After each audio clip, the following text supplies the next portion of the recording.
Hello, नमस्कार. मी गौरीज मेजवानीमध्ये तुमच्या सर्वांचं मनापासून स्वागत करते. तुम्ही कधी सांडगी मिरची खाल्ली आहे का? सांडगी मिरचीलाच दही मिरची असंही बोललं जातं. ही खायला खूप टेस्टी लागते. तुम्ही मसाले भाताबरोबर किंवा कधी-कधी असं तोंडाला चव नसते त्या दिवशी अशी तळून तोंडी लावण्यासाठी घेऊ शकता. तुम्ही बघू शकताय तेलामध्ये टाकल्याबरोबर एकदम छान अशी फुलली जाते. ही खायला थोडीशी आंबट लागते कारण ही दह्यामध्ये बनवली जाते. तर आज आपण हीच सांडगी मिरची आपल्या किचनमध्ये बनवणार आहोत. सांडगी मिरची बनवण्यासाठी इथं मी 1 पाव मिरच्या घेतलेल्या आहेत. अशा प्रकारच्या पोपटी कलरच्या मिरच्या असतात त्या घ्यायच्या आहेत. ह्या थोड्या कमी तिखट असतात. जर तुम्हाला मिरची जास्त तिखट हवी असेल तर तुम्ही दुसरी जी हिरवी जास्त मिरची असते ती घेऊ शकता. तर इथं 1 पाव मिरच्या मी स्वच्छ धुवून घेतलेल्या आहेत. धुतल्यानंतर त्या व्यवस्थित पुसून घ्यायच्या आहेत. आणि मिरच्या घेताना जास्त अशा जाड अशा घेऊ नका, कोवळ्याच घ्यायच्या आहेत. आता ह्या मिरच्या आपल्याला चिरून घ्यायच्या आहेत. मिरची चिरताना काय करायचं आहे, मिरचीला ह्या पद्धतीने कट मारायचा आहे. फक्त एकच कट आपण मारणार आहे, जेणेकरून जे आपण दहीमध्ये भिजवणार आहे त्यावेळी दही आतपर्यंत मुरलं जाईल. आता अशाच पद्धतीने मी आता बाकीच्याही मिरच्या चिरून घेते. ह्या पद्धतीने आपल्याला कट मारून घ्यायचा आहे मिरच्यांना आणि ह्या मिरच्यांचे देठही आपल्याला ठेवायचे आहेत. देठासकट मिरची असली की ती खायला खूप टेस्टी लागते. हा वर्षभर वाळवण्याचा पदार्थ आहे, त्यामुळे मिरच्या घेताना व्यवस्थित बघून घ्या, ताज्या मिरच्या घ्या आणि जिथं जिथं मिरची खराब असेल तो भाग काढून टाका. आता अशाच पद्धतीने सर्व मिरच्या आपल्याला कट करून घ्यायच्या आहेत. आता अशाच पद्धतीने सर्व मिरच्या मी कट करून घेतलेल्या आहेत. आता ह्या मिरच्यांना आपण काही मसाले लावणार आहोत. इथं मी 2 चमचे जिरे पूड टाकली आहे. 2 चमचे मीठ टाकलं आहे. आणि आता आपल्याला ह्याच्यामध्ये दही टाकायचं आहे. दही घेताना एकदम घट्ट असं दही घ्या. आता हे दही आपल्याला ह्या मिरच्यांना लावायचं आहे.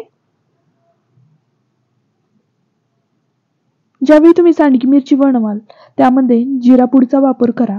जिरेपूडचा वापर केल्यामुळे ही सांडगी मिरची खायला खूप टेस्टी लागते. आता दही टाकल्यानंतर ह्या पद्धतीनं मिरच्यांना दही लावून घ्यायचं आहे व्यवस्थित. आता अशा पद्धतीने आपल्याला मिरच्या हाताच्या साहाय्याने 1 ते 2 मिनिट व्यवस्थित मिक्स करून घ्यायच्या आहेत. अशा पद्धतीने मिक्स केल्यामुळे काय होतं, जे आपण कट मारलेले असतात त्याच्यामध्ये आतपर्यंत दहीचा मसाला घुसला जातो आणि मिरची एकदम टेस्टी बनते. आता व्यवस्थित मिक्स केल्यानंतर एक बाउल घ्यायचा आहे आणि त्याच्यामध्ये हे ज्या आपण मिरच्या मिक्स करून ठेवलेल्या आहेत त्या बाउलमध्ये ठेवायच्या आहेत.